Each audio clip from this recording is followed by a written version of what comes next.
കുഞ്ഞഹമ്മദിനെതിരെ CPM WhatsApp ഗ്രൂപ്പിൽ സന്ദേശം. വന്ദേമാതരത്തെക്കുറിച്ച് DYFI സംഘടിപ്പിക്കുന്ന പരിപാടിയിൽ KEN പങ്കെടുപ്പിക്കരുതെന്നാണ് വിമർശനം.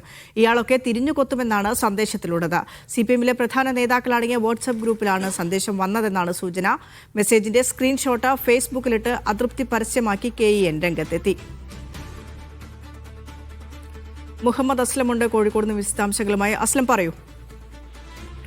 വന്ദേമാതരം ചരിത്രവും വർത്തമാനം എന്ന പേരിൽ നാളെ വൈകിട്ട് കോഴിക്കോട് ഒരു ഡിവൈഎഫ്ഐ ഒരു സെമിനാർ സംഘടിപ്പിക്കുന്നതിൽ KN കുഞ്ഞഹമ്മദും അതോടൊപ്പം തന്നെ VK സനോജും പങ്കെടുക്കുന്നുണ്ട്.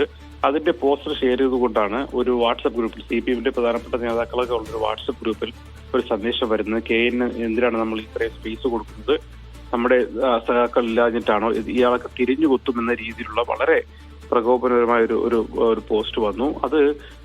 അതിന്റെ അഡ്മിൻ ഉൾപ്പെടെ ആൾക്കാർ ഒഴിവാക്കാത്ത സാഹചര്യത്തിൽ അതിലൊരു അതൃപ്തി ആണ് ശരിക്കും KN കുഞ്ഞഹമ്മദ് ആ സ്ക്രീൻഷോട്ടിനെ സ്വന്തം ഫേസ്ബുക്ക് പേജ് വാളിൽ ഇട്ടുകൊണ്ട് അദ്ദേഹം പ്രകടിപ്പിക്കുന്നത്. അതിൽ അദ്ദേഹം പറയുന്ന വാക്യം, ജനാധിപത്യത്തിന്റെ അകത്തളങ്ങളിലും RSS കളി തുടങ്ങുന്നു എന്നൊരു വാക്കോടുകൂടിയാണ് അദ്ദേഹം ഇട്ടിരിക്കുന്നത്. അദ്ദേഹം അത് സംബന്ധിച്ചുള്ള കൂടുതൽ പ്രതികരണങ്ങൾക്ക് അദ്ദേഹം തയ്യാറായത്. അതേസമയം നാളത്തെ പരിപാടിയിൽ അദ്ദേഹം പങ്കെടുക്കും. ഈ ഒരു സ്ക്രീൻഷോട്ട് വെച്ചുകൊണ്ട് തന്നെ അതിനെക്കുറിച്ച് സംസാരിച്ചുകൊണ്ട് തന്നെ അദ്ദേഹം പല നിലപാട് വ്യക്തമാക്കുമെന്നാണ് പറഞ്ഞിരിക്കുന്നതായാലും KENനെതിരെ വലിയ തോതിലുള്ള ഒരു വിമർശനം CPMന്റെ അകത്തളങ്ങളിൽ ഉയർന്നിരിക്കുന്നു. അതിൽ അതിർത്തി അദ്ദേഹം പ്രകടിപ്പിക്കുകയും ചെയ്തിട്ടുണ്ട്.